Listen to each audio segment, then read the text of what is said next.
Sa listening naman, mga same, like common expressions, phone conversations, public announcements. Yun yung Okay. mga easy na part. Or like listening to a survey, like answers of a survey. For example, kunyari, merong topic, tapos may 3 na in-interview.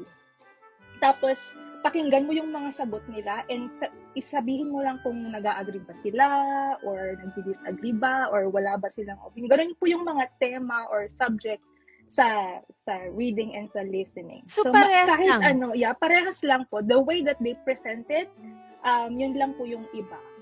Okay? Okay. So, teka lang. Pero may napanood kasi ako somewhere sa TikTok.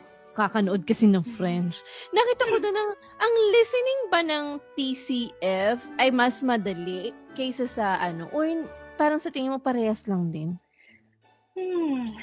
For me po, mas madali ang TEF. Okay, so for me, mas madali ang TEF. And I'll tell why. Kasi influencer ng TEF to si teacher.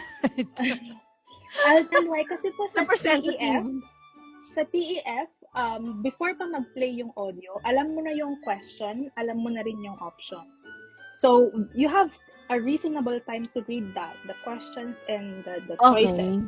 So, once the audio is there, you would know kung ano yung hihintayin mo na, mga keywords or like... madali, TEF. Ina-expect mo na. Unlike sa TCF, yung question, maririnig mo. What if hindi mo naintindihan? If you don't know the problem, you don't know the answer. So, for me, mas madali talaga yung listening sa TEF. Unless mas magaling kang mag-intindi ng naririnig